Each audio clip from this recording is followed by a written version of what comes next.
उदयनराजे आता साताऱ्यात परतलेले आहेत। उदयनराजे यांनी मात्र उमेदवारी संदर्भात मौन बाळगलेले आणि उमेदवारी संदर्भात पक्षाने सुद्धा मौन बाळगले। मात्र उदयनराजे परतताच कार्यकर्त्यांनी एकच जल्लोष केला।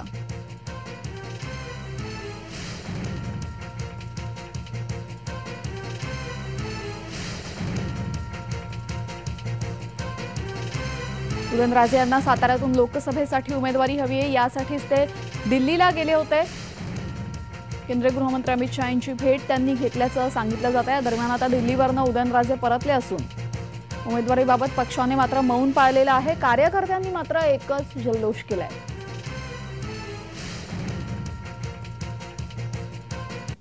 या बातम्या येत होत्या की ताटकळत ठेवलं, असं काही नाही। आज केवळ सातारा आपलं महाराष्ट्राचं इलेक्शन नाही, संपूर्ण देशभरात संपूर्ण सगळीकडे इलेक्शन चालू आहे।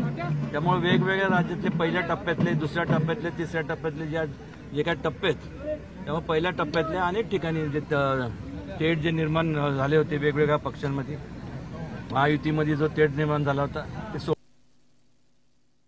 तर आता अमरावतीची जागा शिंदेंकडून भाजपाने मिळवली असल्याने इथे आता भाजपा विरुद्ध काँग्रेस अशी लढाई होणार आहे। पाहूयात संघर्ष होणार आहे। आपण बघतोय भाजपाकडून उमेदवार जाहीर झालेले आहेत नवनीत राणा, तर काँग्रेसकडून इथे उमेदवार आहेत बळवंत वानखेडे।